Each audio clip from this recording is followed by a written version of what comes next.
family, kingdom family, kingdom family, kingdom family. What's up, everybody? I'm so excited to be here with you today. What a gift, what an honor to be here with you today. If this is your first time coming in on the kingdom, I want you to type in the words first time into the chat box and you'll see our entire community welcome you here. Hello, Kalani and Cindy. My mom is here, Magdalena. Benjamin, what's up? JB, MT, Raylene, I see you all so much. And I see Benjamin, welcome. It's your first time here at the kingdom. Risa, hello, hello, hello.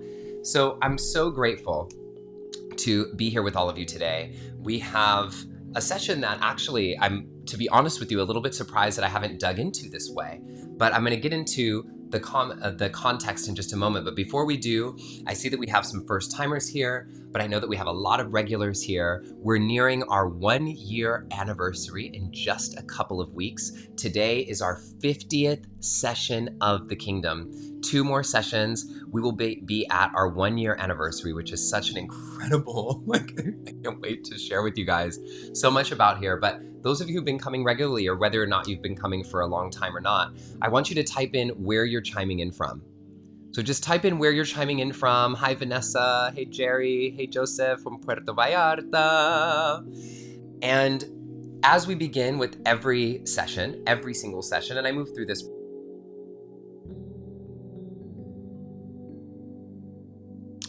as we move through in every session, here at the kingdom, we have a set of beliefs that we really anchor ourselves into. And we believe here at the kingdom that all beliefs are welcome here. We believe that all biologies are welcome here. We believe in the power of music to open our hearts and our minds. We believe that wisdom can come from many places. And we believe here at the kingdom in an expanded definition of self, knowing that we are connected to one another and to something greater. Here at the kingdom, we don't just honor or tolerate each other's differences, but we know that we are actually stronger when we come together and we rise together. And so I see you, Dawn from Cleveland, Risa from Honolulu, Oregon, BC, Beaverton, Bedford, Long Island, Massachusetts, Wisconsin, Candida, hello, my darling, Temecula, Berkshires, the Bay Area, all over the world. Here we are together as one family. And yes, we are coming up on 1 year.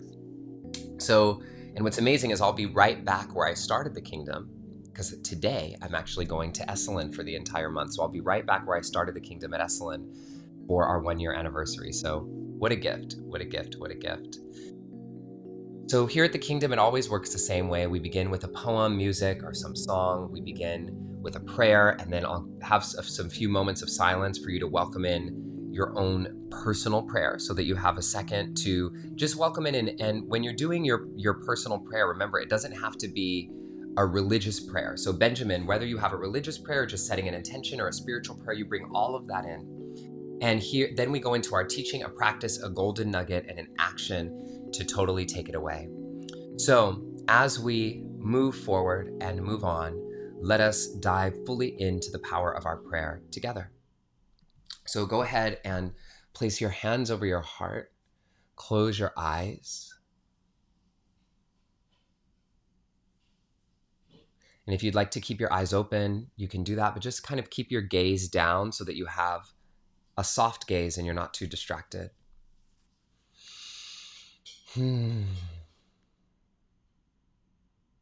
God, Spirit, Universe, all that is, all that ever has been, and all that ever will be, we thank you.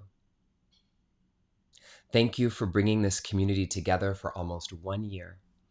Thank you for giving us this space to connect and collaborate and be together and learn and grow in all of the incredible ways that we've had the opportunity to learn and grow, but most importantly, to build this family of connection, this true web of family that we have built here at the kingdom.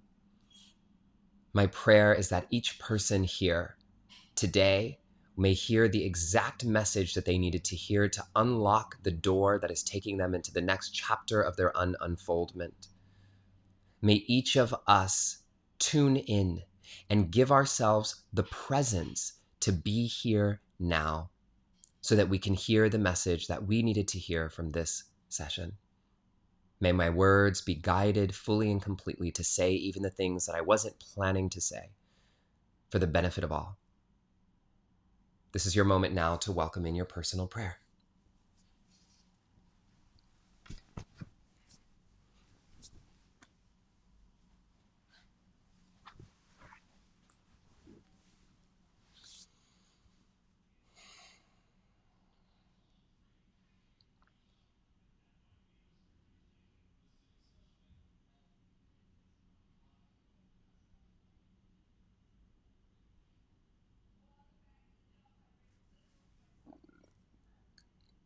God, Spirit, Universe, all that is, all that ever has been, and all that ever will be, we thank you.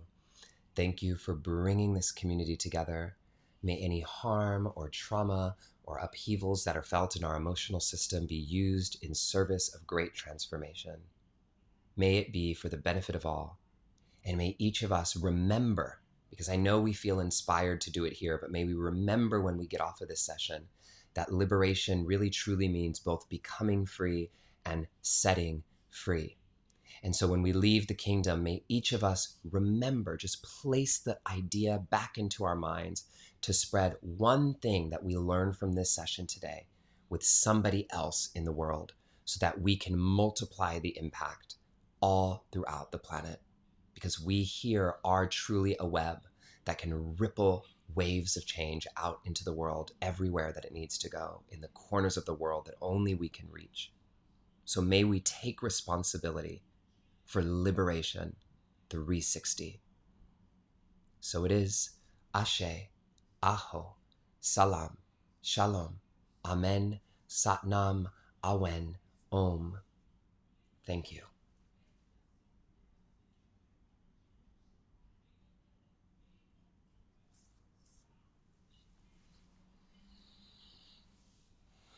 Here we are. Here we are. Here we are. Hi, Casey. Hi, Kelly. Hi, everybody. What a gift to be here with you all. It really is one of my favorite things of the week. And, you know, it's interesting as we have been coming across coming up to our 1 year anniversary here. I want to just very simply ask you all to complete a poll that will pop up on your screen. You're going to have to give me a second because it doesn't let me pre-prepare these. And unfortunately, it doesn't let you add in multiple choice. I mean, a free response. So if you have a free response, I want you to type it into the chat box. But I'm going to put up a poll that you'll see pop up on your phone or on your device that's asking you a very simple question. So because I meditate so much that I can barely do two things at once anymore. So let me try to just type this in really quick, put the poll up, and then we'll rock and roll with our session. So stay tuned. Okay, and it's going to only let you pick one.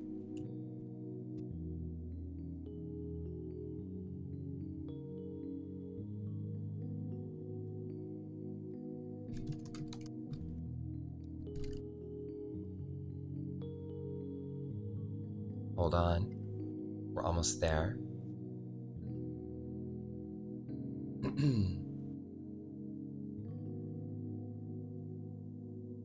Okay. There we go. Sorry guys, it doesn't let me prepare this in advance.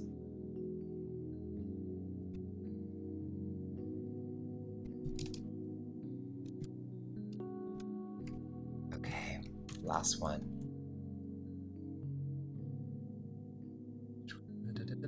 Oh, I think I got it. Okay, and if there's an other, you can hit other and type it into the chat box. So this is a very simple question. I won't be able to see your names, so feel free to say whatever feels right to you. And you should see the poll on your screen now. Do you all see this? And if you look at the bottom and see the poll, I would like you to fill out the answers to this poll. And I'm really questioning what it is in you that will feel like it makes the kingdom better for you. what makes this a better, what would make this a better experience? Because we're putting a lot of effort and energy into what is going to be the next chapter of after we pass this 1 year of the kingdom. And I want to really see what would help you feel more connected and aligned to coming here to the kingdom. So I see them coming through, and you can all fill this out. And if you don't see the poll, maybe on the bottom of your screen, there's a little bar. One says, I think yours looks the same as mine, call to action, ask a question, and then another one says polls. If you click polls at the bottom of the screen, you'll see the poll, okay? And, great, you guys see it now. So I have a little delay from the chat, so pardon the slowness here. And for those of you who are new, we don't normally start off this slow, so just hang in here with me. And I see a lot of your results coming through.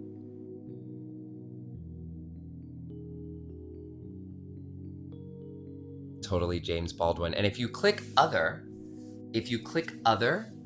please type in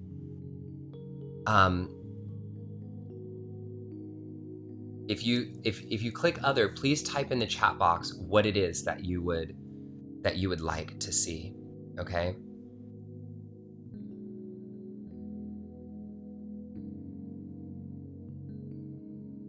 Got it. I'm seeing somebody said in-person events, but you're saying not instead of online, but in addition to online. Some of you like it as is. And don't worry, you're not hurting my feelings. A mix of in-person and online. So if we did, let's say, like an in-person event, like quarterly or something like that, would that feel life-giving to you all? The background music gets distracting. That's really useful, JB. Thank you. No change. You love it as it is. Love it as it is. Great, great, great, great, great. Okay. All right. This is beautiful, everybody. I'm so grateful. Okay. What did Kathy say? Optional ability to join a discussion group for Sunday's topic. You know, I thought of doing soul studies on Wednesdays to dig deeper into the topics as like a breakout group online. So these are all ideas. Like we have a lot of ideas, you know, but just trying to see what would really be best for you. And great, I see all of these coming through. So thank you all so much. I'm gonna hide the poll now. I love to see that in-person events and some of the other stuff is coming up. So here's what I'm going to tell you that I think is happening. So I'll give you all a little hint, okay? So we're looking at creating a community space where people can actually come together and connect more, because it's amazing what's already been formed here in the chat box. But if you guys had more space to connect with one another, like on like a Wednesday night, we had a group that opened up or something like that, and you can come in and do soul study with each other based upon the topics that we're talking about. And there's some prompts and there's some questions. Magical. We're thinking about doing some in-person events a couple times a year and have that traveling in different parts of the country, doing some like special kingdoms, maybe quarterly. But one of the things that we're definitely going to be doing that I want you all to keep your eyes out for and just mark your calendars for. I don't know exactly where in the world it's going to be yet, but we're definitely, I'll say definitely with a question mark, if all continues to open in the world in the way that it is, then our plan is to do our manifest event in person this year. So if you have plans on New Year's Eve, cancel them and plan to be with us on New Year's Eve, because we're definitely planning to do a New Year's Eve event during the day and then something to bring the community together at night as well. So I just want you to know that those are some of the things that are on deck that our team is planning and coordinating. We're getting ready to start the 40-day program again, which is going to be completely revamped compared to the last one, which I'll give you all invitations. And so there's a lot, right? There's a lot that we'll be able to do together. And happy birthday, Kate White. It's your birthday. Happy birthday. So this is just so beautiful. So I thank you all for letting me do that survey with you live. And I'll make sure I download the chat box as well so I can kind of see um, what's happening. Okay. So this is our game plan. And so I'm excited for you all to be together. And for those of you who are not familiar, and let me turn down the background music a little bit since I know it was distracting. For those of you who did not do our manifest stuff in the past, we do a special event on New Year's Eve. So I'll just tell you to save the date now, mark your calendar now. You're the first people I'm telling, which is always the case. We do an event on New Year's Eve during the day. So it's usually starts at 11 a.m. Pacific time, but we don't know if it's going to be on Pacific time because we don't know where it's going to be yet. 11 to 2, where we're coming in, and I consider it kind of like the spiritual pregame to your evening activities. And then we're likely going to partner with a really cool venue and place that's having a bigger party so that we can have an area and a section and an event to really celebrate together, ringing in the new year that night, maybe do a fire ceremony and a ritual and all kinds of amazing things that we might do together for the new year. So I am just super, super grateful to have you all here. And now all of that being said, let me just ground in here with James Baldwin here by my side. And let's dig into our teaching today. So today's teaching is one that I almost can't believe that I haven't done here at the Kingdom. We've done a version of this, but we haven't done it from this angle. And today what I want to talk to you about is the power of shadow. The power of shadow. Now, we've had a session, for those of you who've been here, we've talked a lot about shadow work, and what it means to do work on your shadow. But as I was really reviewing, and right now I'm actually in the middle of I'm on the last day of a 10-day training with Robert Masters, who's my shadow work teacher. And the reason why I thought of this as being so important with James here is because we talked about working on your shadow, but I don't think I've done a really deep dive with you all on understanding what the shadow is in the first place. We've talked about it on the periphery. We've referenced it in a lot of ways. I mention it all the time. And the reason why this felt super important is because we talk about shadow. It's getting talked about in the collective a lot more frequently. We see people talking about shadow work on Instagram. We see posts talking about shadow work. We see memes talking about shadow work. We see people saying they're doing shadow work. We see people talking about it. But I so often, when I ask people, I say, do you know what the shadow is? And people go, is it just my trauma? Is it this? Is it this? And I'm like, oh my gosh, we don't know what shadow is, right? Like, we don't know what shadow is. So how can we be doing shadow work if we don't know what our shadow is? You know, we think we're doing shadow work, but potentially we're not. And so I'm looking here at all the ways that we can really deepen our understanding of the concepts that we've covered here at the Kingdom. And I want to just read to you something very quickly. When I first started the Kingdom, let me just open this up. So when I first started the Kingdom, I had this poem that I wrote. I had a couple poems that I wrote with the Kingdom that came literally at the same time as the Kingdom. And today I'm going to do this instead of using a song. And this was one that I haven't read in a long time. So I want you to listen with your heart, and you'll see how this ties into our session today. So it says, welcome to a time where you can come as you may, with your pain and your shadow and the mistakes that you've made. Welcome to a time where you can bring all your troubles and transform them into power beyond your struggles. Welcome to the Kingdom that shines, a kingdom for us all, a kingdom to cry. A kingdom to sing, a kingdom for joy, a kingdom for everyone to praise and enjoy.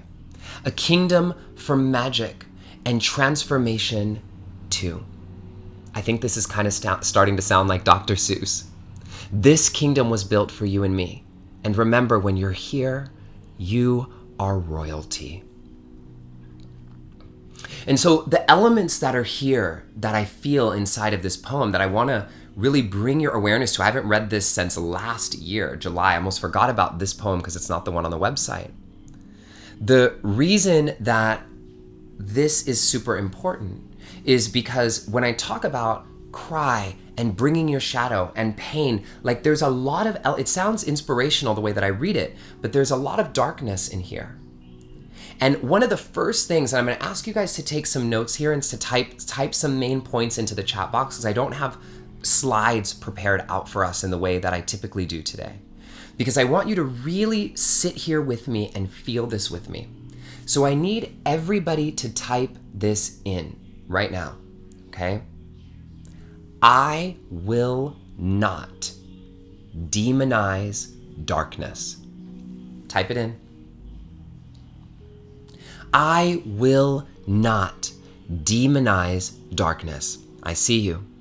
And the reason why this is so important, and the reason why I talked about bringing your shadow and the pain and the crying and the this, is we often think of coming to these spaces, to these inspirational or these motivational sessions, wanting to build up our light and build up our power and think positively and make sure that we can do everything that we can to think right and meditate and get our minds together and focus positively and do affirmations. But you all know here in the kingdom that that is only half of the work. And this is a big piece of what's missing in the spiritual and personal growth community. There's all the empowerment, false empowerment. There's all of the sense of affirming ourselves. There's all the sending love and light and compassion. But what happens so often is we pathologize darkness. We say, ooh, stay away from the dark. Are you afraid of the dark?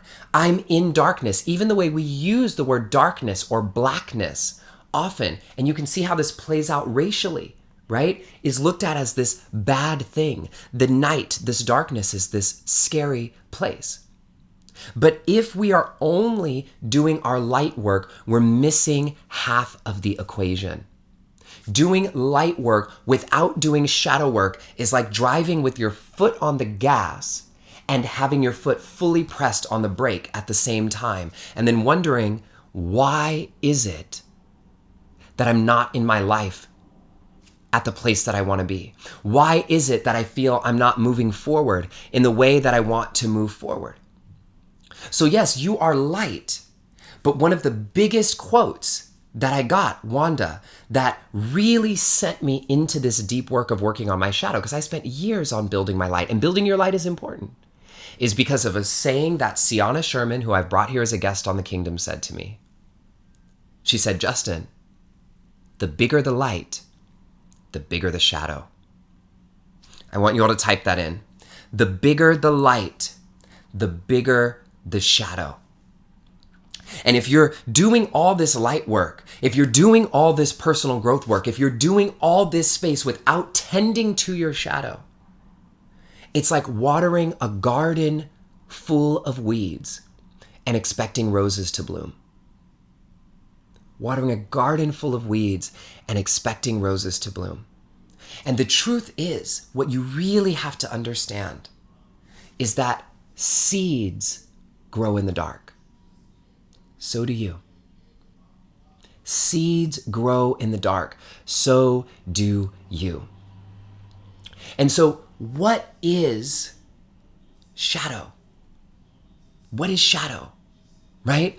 And so shadow is this space, and I want you all to really, if you focus, I need you to like hocus pocus focus right now, big time here, because what I'm getting ready to tell you is the key to everything that we're going to talk about in the session today. So if you're multitasking, if you're whatever, for 45 seconds, focus. Most people think of shadow as trauma. Shadow is not just trauma, okay? Your shadow is something that we all have. All of us have a shadow. Your shadow includes your trauma, but most specifically, it's your conditioning. Hear me. It's your conditioning. So oftentimes people are confusing shadow with trauma. Your trauma can be inside of your shadow, but your shadow is the conditioning that is making the choices for you in your life without you recognizing it. And sometimes the conditioning comes from trauma, but sometimes the conditioning doesn't come from trauma at all. Listen, this is where it gets a little, where people miss this piece. Sometimes people will come to me, and I've heard this multiple times when I do my private sessions and do my private readings, is this. People will say, I don't have any big trauma. I don't have some big trauma. I didn't grow up. I didn't have any violence. I didn't have domestic abuse. I didn't have sexual violence. My family was good. We grew up pretty privileged. We were middle class. We were upper class. I grew up in a good school. My parents loved me. I don't have any trauma. And this is a thing. I know for me, I don't relate to this at all, but a lot of people have this. And so then they ask you, why do I need to do therapy? Why do I need to do shadow work? I don't have anything, right? So if shadow was just trauma, then it would mean some people have a shadow and some people don't, but that's not true because every single light casts a shadow. And so shadow is your conditioning.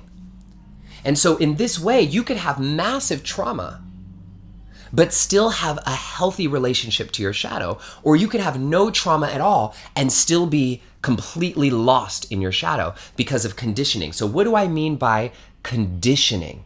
Great, Ceza has it perfectly. Conditioning is your operating system. Tyree, I see you guys type, and this is great. You're all typing in notes. Type in the notes. You can type in the quotes, keep typing in the notes. You know how we roll here, right? So let me give you some examples of conditioning that you may not think about, okay? So let's say you grew up in a perfect family, okay? But your parents, you know, they were always nice to each other. You never saw them get in a huge fight. They always handled it away from you. They never talked about things that were inappropriate in front of you. You always saw them kind of loving and caring. But you always saw your mom go to bed at night in the room by herself, and your dad slept on the couch. And you saw this. This is just a part of how you grew up. And so as you get into a relationship with somebody, and in the beginning, the passion is all really strong, and then you start to feel the separation and the lowering of your intimacy levels with that person, you think, well, that's just normal. That's just the way it is. People are together for a certain amount of time, and the connection just drops. And then you go living on in this comfortably numb relationship that lacks physical intimacy, even though you desire it because your conditioning tells you that's the way things are. Instead of looking at the shadow, which is the question of why is it that the intimacy is broken in the first place? Why are we okay being comfortably numb? That's conditioning. Another piece of conditioning, I'm just giving you some examples and tell me if this is helpful for you all. Another piece of conditioning is, let's say you grew up in a family with 3 siblings and you're the oldest sibling, okay? And you're the oldest sibling and everybody looks at you like you're the best one, like you're the golden child, like you're the special sibling, like you're the one who's everybody's favorite. And so what you do, because your younger siblings are always saying that everything's all about you, that you're the one who's always getting the attention. So what you do is you shrink yourself, just subtly. You may have a big success. You may get the best grades in the whole school. You may have a dance performance or a routine that you want to show and share with your family, but you just lower the temperature a little bit because you don't want to outshine your siblings and make them feel bad. And so you celebrate yourself a little bit less. And so your conditioning says, I'm not able to shine as brightly as I really want, because if I do, it makes other people feel bad. So I make myself smaller. Conditioning. So are you all seeing this, right? So this is how it doesn't have to be, I love you all saying this perfect family thing, right? So good, this is how our conditioning, and there's a million, this list can go on for the next 5 days. I can go on listing ways of conditioning. So I want you all, and Jerome asked a really good question. Is conditioning always negative? No, it's not. Some conditioning is very positive, but the conditioning is negative if, this is where shadow happens, if it's making your choices for you without you recognizing it. That's it. It's when we think we're the ones choosing, but our conditioning is actually choosing for us. This is what it has to do with liberation. It's when we think we're free, but we're not actually free. I'm going to give you all, actually, here's what I want to do. I want you to place your hands over your heart, okay? Close your eyes. And I know based on what I'm saying, there's something present for you right now. So just be with what's present. And I want you to ask yourself, what kind of conditioning might I have? With great compassion for yourself. You don't have to judge it right now. You don't have to fix it. You don't have to work on it. You don't have to make it bad. You don't have to feel bad for yourself. If that comes up, let it be there. But just ask yourself, what kind of conditioning do I have? Awareness is the first step. And now type into the chat box, if you're willing to share with us, what kind of conditioning you might have. Okay? And so I want to bring up a couple things. So Anna said an amazing thing. She said, she is often thinking of societal level conditioning. This is true as well, right? The way we've been trained to look at bodies and what we think is a beautiful body and not a beautiful body. That creates body dysmorphia. It's our conditioning, right? We're trying to go to the gym to look a certain way, but that way that we're thinking that we need to look isn't actually what we value and care about. It's what society has told us. I'll give you two personal examples to make this very, very clear for you all. Okay, and I don't think I've shared either of these examples on the Kingdom before, but I've talked around these topics with you many times, okay? So for years, if many of you look back in my Instagram from 2018 backwards, right, really before I started writing my book, and I see so many of your conditionings coming in.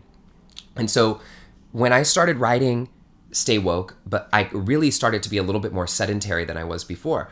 Before that, I was going to the gym, beating myself up at the gym with this trainer. Really, I was starting to have pain in my back and in my body, and I ignored the pain because I wanted to have this chiseled six-pack of abs. It was so important to me to have this chiseled six-pack of abs, and my worthiness was super tied to the chiseledness of my body and my abs, right? And then as I started looking at and exploring partners and what I wanted in a partner, I was looking at guys and I was dismissing guys who I may have had an emotional connection with, but dismissing them all throughout my past because they didn't have a body that I felt I was attracted to.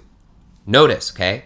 So yes, is it real that I feel a physical charge and an attraction in my actual somatic experience of my body when I see a guy who has chiseled abs and a six-pack and all these kind of things? Yes, that is true. But who is doing the choosing for me? Who turned that switch on in my body in the first place? Because as I did my shadow work, I got really clear with myself. And Robert, who's my teacher, asked me, Justin, what do you really value? What do you really value in yourself and in a person and in a world and in the partner? And he said, and I started saying, I value being able to live free and live your life. I want them to be healthy. I enjoy somebody who's active and healthy. And he asked me, do you really want somebody who's limiting everything that they're eating at that level so that they don't go and enjoy food with you? You love food. Food is a huge value of mine. Do you really want to be with somebody whose body is like that because they've limited themselves? Do you really want to be with somebody whose body is like that because they're spending this much time obsessing over themselves in the gym? Is that really what you value? And then I said, oh my gosh, these things that I'm attracted to are not actually in alignment with my values. So who's choosing? And it's completely rearranged how, of course, I'm still attracted to these things, but those attractions, I'm in charge of the charge. I see it and I say, oh, that's what society wants me to date. That's what society wants me to be with. But here's what I really want to be with. Here's what I really find value with in my soul. So do you guys understand? It's like you can't even, the conditioning is so strong that in a certain way, you can't say, oh, I just feel super turned on by this person, because the reason you're turned on is because of your shadow. is not you. And when you do the shadow work, you can differentiate and see who you are inside of the conditioning. Okay? Do you see this? Okay, so I'm going to give you another one. Okay, I'll give you another one that's like super relevant and prevalent for me. Okay, so there's so many that we all have conditioning. So there's so many that I can give you. Let me think which one I want to give. Okay, so here's a conditioning. All right, that is also a trauma. So I'll give you one that shows how trauma creates conditioning. So I grew up in a home with domestic violence. That's no secret, right? Where the men in my family were incredibly physically violent and emotionally violent, right? With women, they didn't know how to hold their anger. They expressed their anger completely unskillfully, and it was scary, and it shut me completely down, right? And so what my conditioning then told me is that I was conditioned, and this is only something that I found through shadow work, right, years ago, is my conditioning told me that strong men who are confident, who really fully express themselves, are not safe.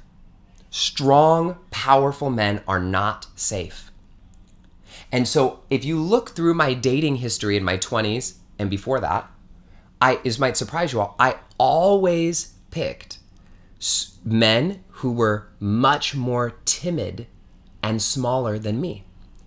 Because if I was alone in a house with a man who was stronger than me and bigger than me, and he got angry, I would be too afraid.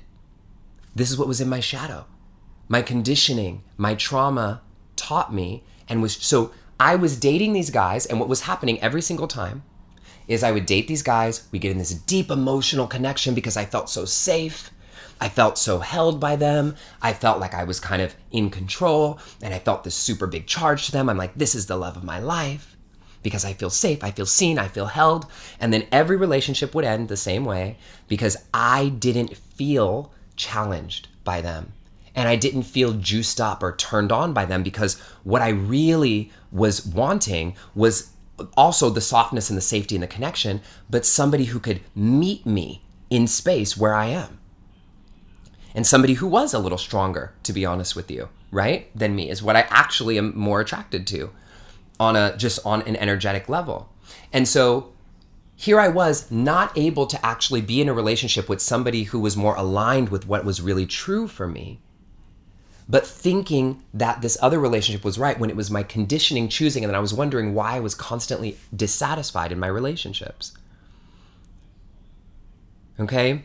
So this is, I'm giving you, the list can go on and on and on and on. And so I see a lot of you really resonating with this piece that I want to just dig into a little bit more. And I want you to type in these words. And these words are from Robert Masters, okay? Taking charge of your charge. Taking charge of your charge. Type that in. Okay? And so the reason why I'm saying taking charge of your charge is because when we feel that, like I'm going towards that person, not even just a person, I'm going towards that thing, towards that relationship, towards that business idea, towards that creative project, you feel that energy come up. Oftentimes, the charge has you're not having the charge.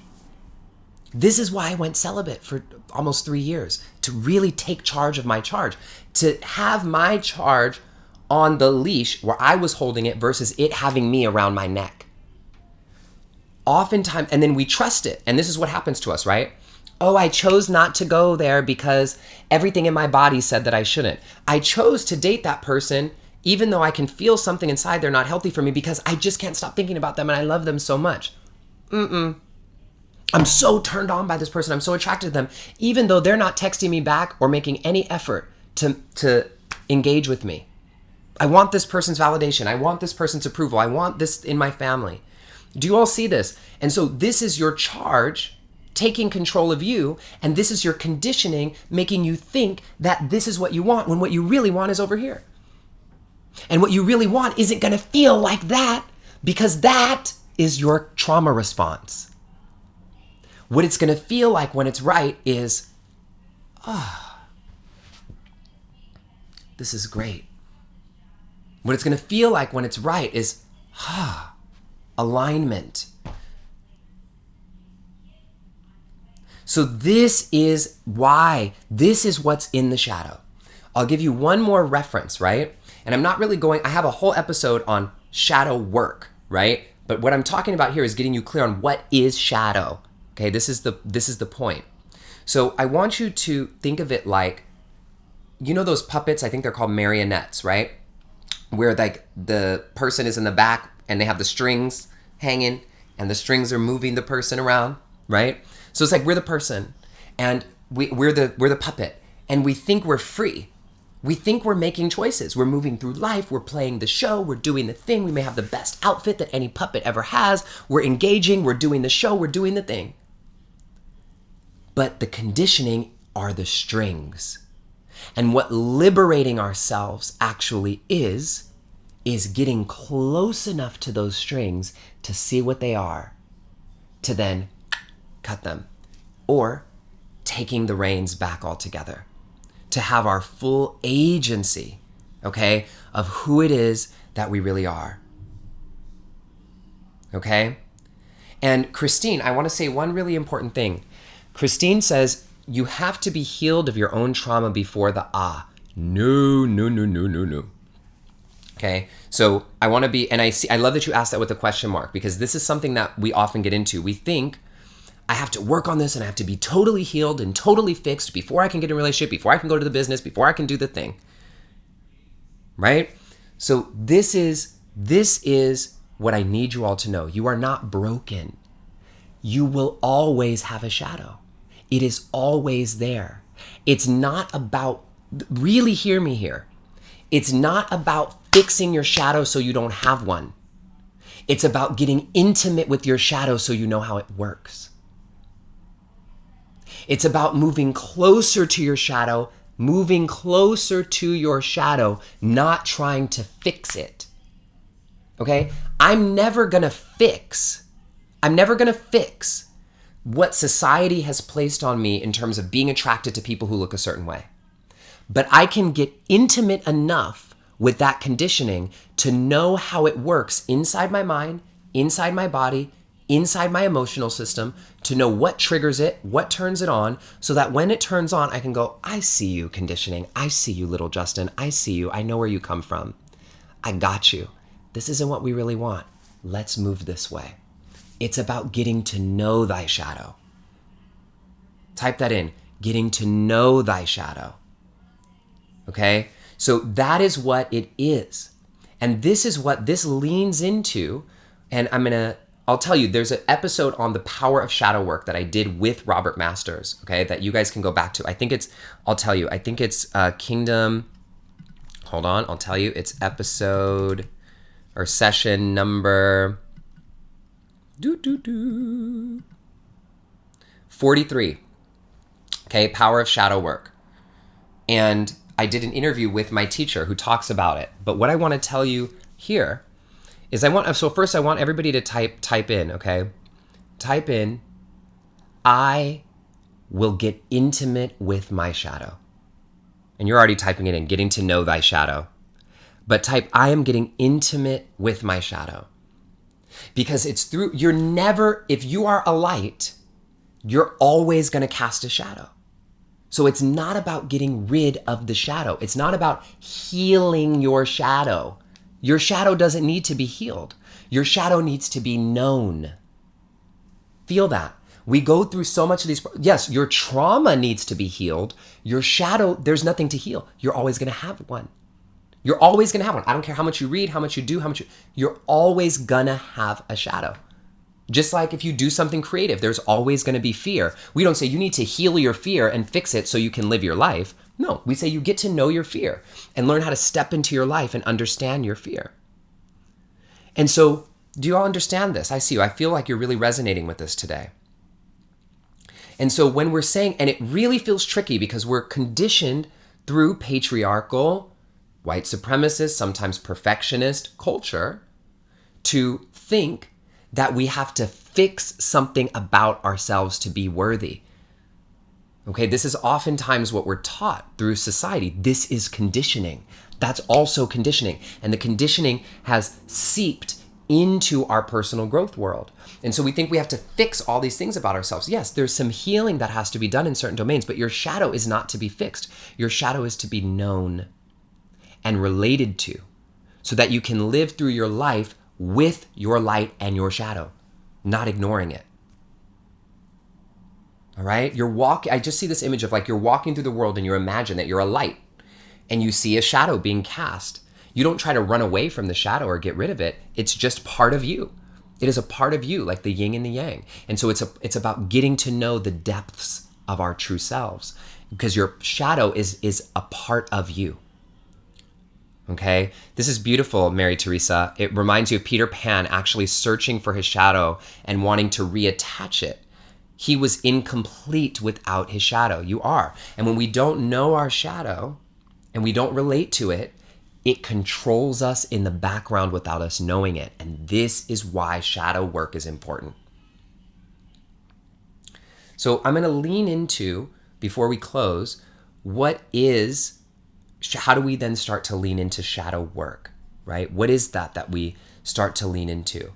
So I have a lot of metaphors for this, and this is turning into one of my favorite topics. There's going to be a big piece of this in my next book that I'm working on right now. And the piece of it that is really important is understanding this metaphor of the dragon, right? So we have often heard these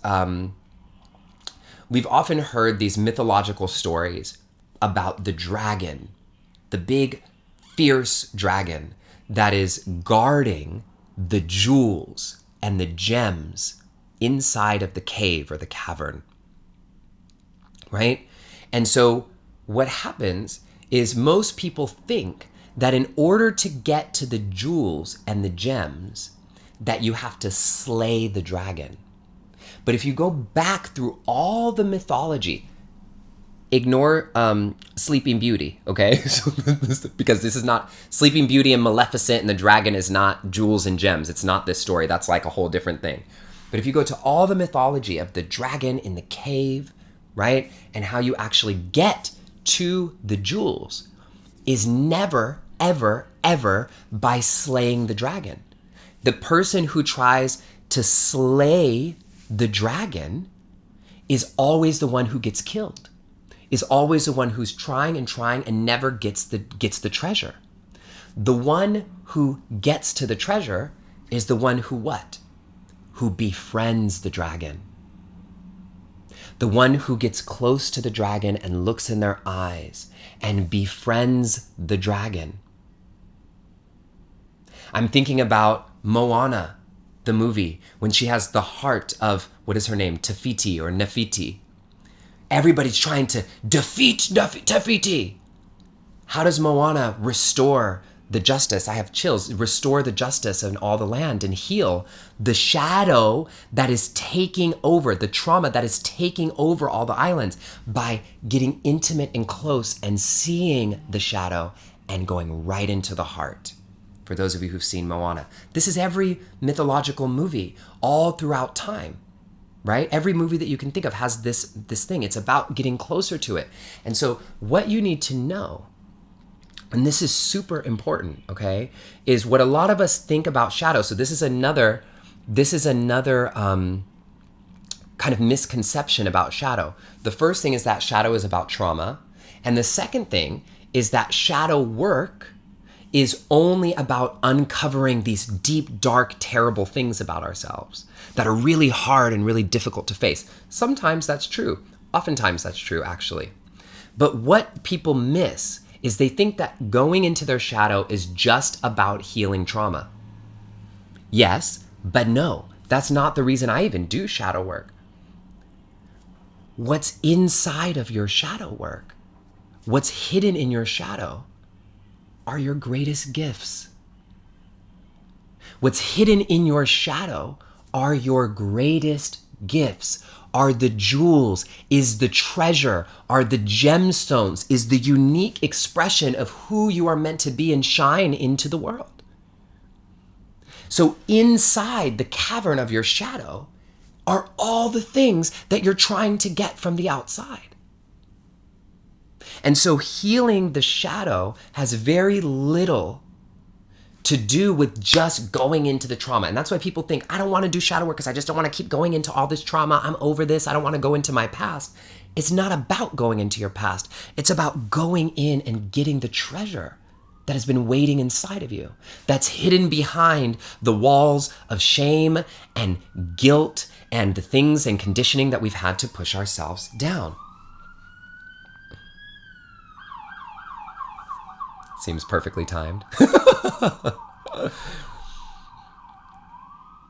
So why do shadow work? Because you're inside the cave. The greatest you is there, hidden behind all of your conditioning. Seeds grow in the dark. The treasure is in the cave. It's time to go find it. So let's do a little practice together, shall we, as we close? So what I want to do right now is just a short practice. And it's a very simple question that I want to just offer you guys space to just be with and be compassionate, because we can start to guilt and shame and be blame and be mad at ourselves that we've had these shadow qualities. It's really hard sometimes because when you wake up to your conditioning, this is what the challenge is with shadow work, okay? Once you see it, you can't unsee it. And there's a deep mourning. Let me just say this first. There's a deep mourning that sometimes happens when you realize that the relationship you're in, the job that you have, the marriage you've chosen, the city that you've lived in for your whole life, the reason you had kids, all the things, like when you realize that these things that have been such a part of your life were not chosen by you, but were chosen by your conditioning, it is a big grief and a big waking up that comes. I've cried and cried and cried, and when I recognized, for example, that the whole marketing company that I built was completely my conditioning. When I realized that my major that I chose in college, that I studied for 4 years, and the whole thing was completely my conditioning. I didn't choose that. My conditioning chose it. It's a mourning when you're inside of the marriage and you're looking at yourself and you're thinking, and you wake up to your conditioning, you go, I didn't choose this. There's a deep grief. And you hear the sirens going. I think they're all perfectly timed with what's happening. And so you want to be with that grief. But the thing that you have to remember, and that I always remember, is that you're not too late. You're not stuck. And the grief comes from waking up, and all of a sudden we can see more clearly. How do you think I felt when I realized every person that I had ever dated, pretty much, had ever been in a relationship with, was completely chosen based off my conditioning? Oh, my God. So there's compassion. And we remember we all have a shadow and it doesn't go away. And we wake up more and more to the ways this conditioning shows up in our lives. And then it's a practice. And then again and again, we set ourselves free. So as I go into this practice, I'm just naming that because you might have some things come up that you're having trouble even naming because you feel, oh my God, this is going to upheaval my whole life. And when that happens, I say, you made it. Congratulations. Now the work begins. So let us do a short practice together. Put your hands over your heart. Close your eyes if you're comfortable doing so. And just take a deep, full breath in. And a breath out. And rest your awareness in the flow of your breath, in your natural breathing pattern. You don't have to breathe any differently than you are now. And I want you to just start to count your breaths. And so at the end of each exhale, so you'll inhale, and then the end of each exhale, you'll just in your mind say 1. And then the next one you'll say 2, and the next one you'll say 3 in your mind. And you'll go up to 5 and then start at 1 again. And if you lose count at any point, just start at 1 again. Super simple. So counting your breaths at the end of each exhale. All the way up to 5, starting at 1 again. If you lose count, don't stress, just start at 1 again. And we'll do this for about a minute.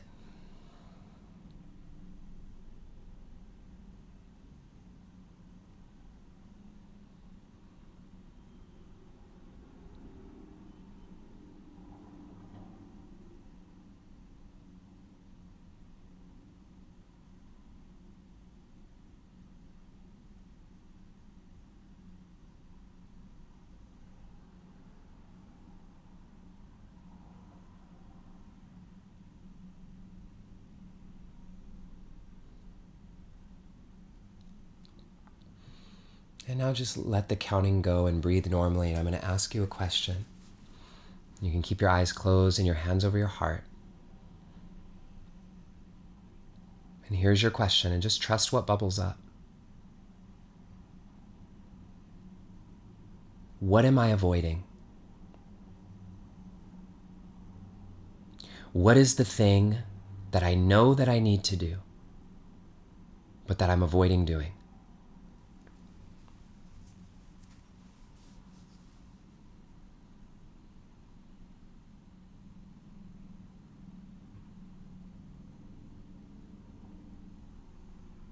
Here's another question.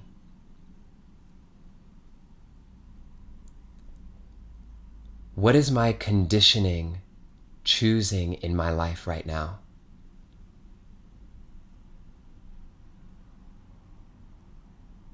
Where is my conditioning choosing in my life right now?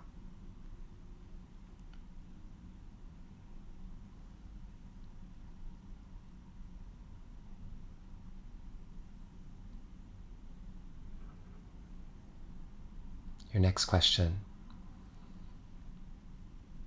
What do I really want?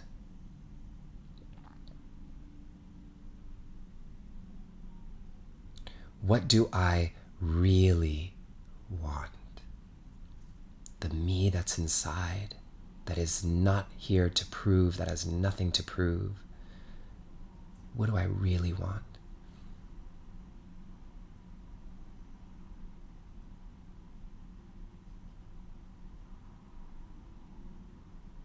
And then your final question. What is my next move? Trust what comes up, don't overthink it. What is my next move?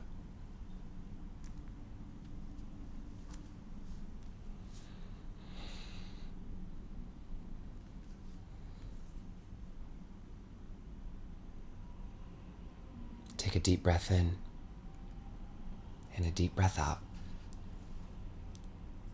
And when you're ready, open your eyes and look at me.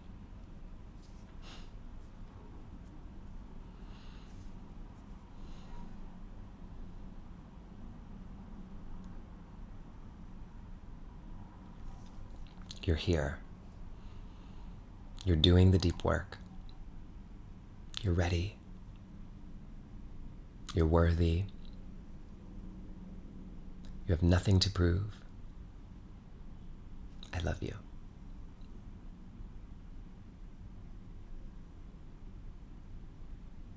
Here in this Zoom or whatever Crowdcast screen, we look at each other, and I'm really just a reflection of you right now. I'm sitting here as a reflection. If you look at this screen like a mirror that you're looking in, and just a reflection of you back at your greatness.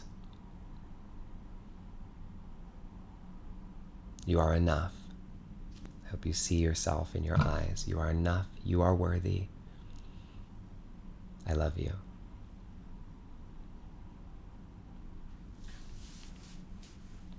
And take a deep breath in and out.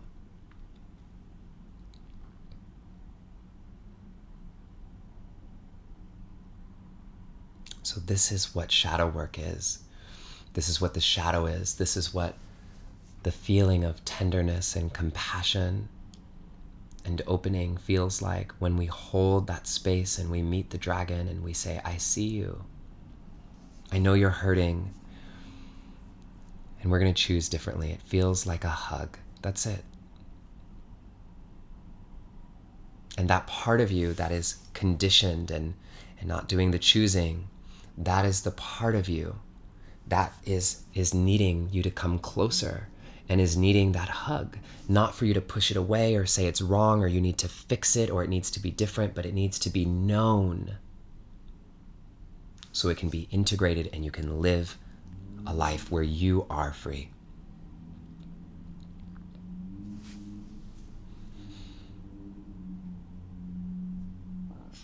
So let's take a moment now and just do our golden nugget. But before we do that, actually, I think you all probably had some awakenings here in this session. And so I want you to take a second right now. I normally do the golden nugget practice. I want you to just take a second, and whether it's in the notes in your phone or on a piece of paper, I want you to write down whatever it is that arose for you that you want to remember, because the session's going to end, you're going to go do stuff, you're going to eat, you're going to whatever, and then it's going to feel a little less strong. So right now, as you're in the space of this community, just take a moment and write for yourself, not just in the chat box.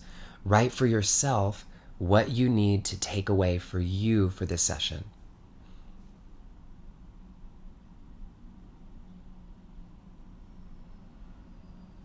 I love you all. I see your comments.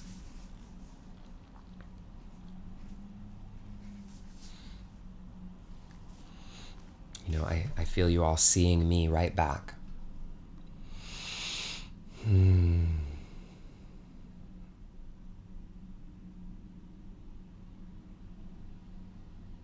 So just write down what you need. And the reason I'm giving you guys some space to do this is I asked you some questions. What are you avoiding? How is your conditioning choosing? What do you really want? What are your next steps? I want you to take a moment to write those down because those are going to guide you in. Okay? I'm feeling into the need for just a little bit more of a pause. So I'm just going to pause and let that be. And if you want to pause with me and just close your eyes and slow down, be in the spaciousness.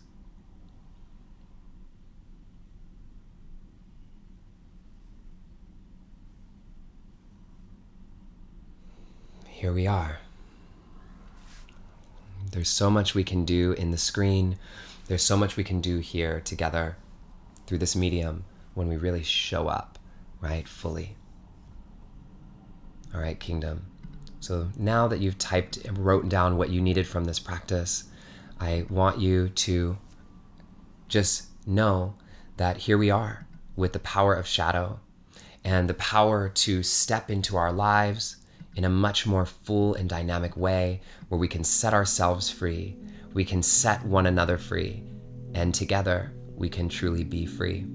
I would love for you to type in the chat box just one main takeaway that you want to take away from today's session.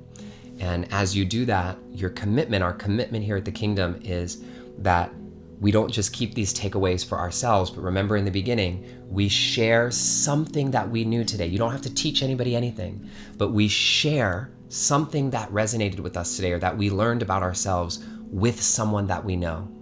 And in that way, each of us works together to wake up the world. I love you all so much, Kingdom family. This is Justin Michael Williams, signing out. Let us close with our prayer. God, Spirit, Universe, all that is, all that ever has been, and all that ever will be, thank you for guiding us so tenderly into this space. Thank you for guiding us home to ourselves. Thank you for helping us set ourselves free so that we can set our children free, our families free, and one another free. May we each stand in the light of our being and get to know intimately our shadow. May we be given the courage and strength to do it, to really do it, and step forward fully into the gift, the jewels, the treasure that is our lives, that is this life, this one big life. So it is. Ashe, Aho, Salam, Shalom, Amen, Satnam, Awen, Om. Thank you. I love you all, and I'll see you next week from Esalen. Bye for now.